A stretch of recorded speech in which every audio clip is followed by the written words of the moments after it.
রামপালে এখন ঘের দখলের আয়োজন চলে।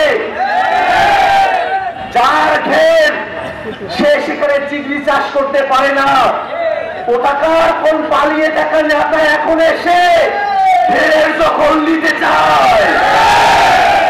রামপালবাসী, মোংলাবাসী, কেউ যদি আপনাদের ঘের দখল করতে আসে, আপনারা কি তাদেরকে ঘের দখল করতে দিবেন?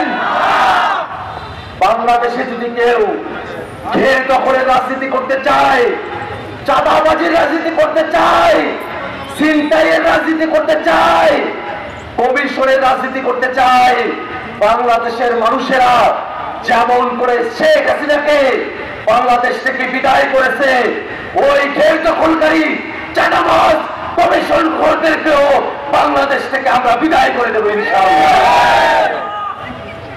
বাংলাদেশের মানুষেরা এদেশের প্রাণ প্রকৃতি, জলবায়ু যেন বাংলাদেশের পরিবেশের উপযোগী থাকে, সেটা আমরা সব সময় চেয়েছি। কিন্তু রামপালে কয়লা বিদ্যুৎ কেন্দ্রের নামে এই অঞ্চলের মানুষের জলবায়ুকে, কৃষি জমিকে হুমকির মুখে ফেলা হয়েছে। শুধু তাই নয়, মোংলা বন্দর নিয়ে আন্তর্জাতিক পর্যায়ের ষড়যন্ত্র চলছে। আমরা স্পষ্ট করে বলি, বাংলাদেশের কোন স্থাপনা নিয়ে বিদেশি কোন ষড়যন্ত্র আমরা মেনে নেব না। ডিজাইন, এলিগেন্স, বিউটি, সেরা পণ্য সবার জন্য জেভিকো।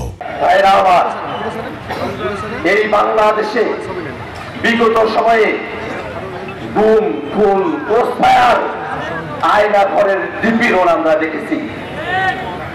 সামনের বাংলাদেশে যাতে কোনো গুম, খুন, ক্রসফায়ারের মতো ঘটনা না ঘটে, এই কারণে বাংলাদেশের প্রশাসনে, বাংলাদেশের প্রতিষ্ঠানগুলোতে সব জায়গায় সংস্কারের প্রয়োজন আছে। একটি দল মনে করে শুধু নির্বাচন হয়ে গেলে বাংলাদেশের সমস্যার সমাধান হবে। শেখ হাসিনাও তাই করত।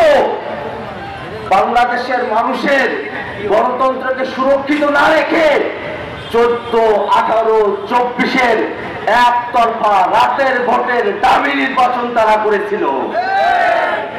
সেই নির্বাচনগুলো কি আমাদেরকে রক্ষা করতে পেরেছিল?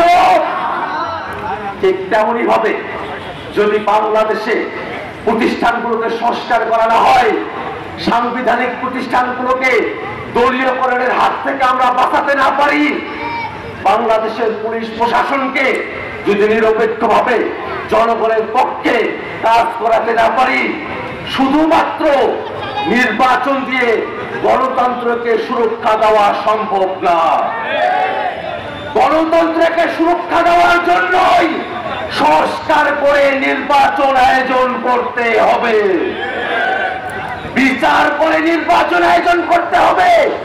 বাংলাদেশের মানুষদেরকে আগের সিস্টেমে রেখে বাংলাদেশের মানুষদেরকে আর প্রতারণা করা যাবে না।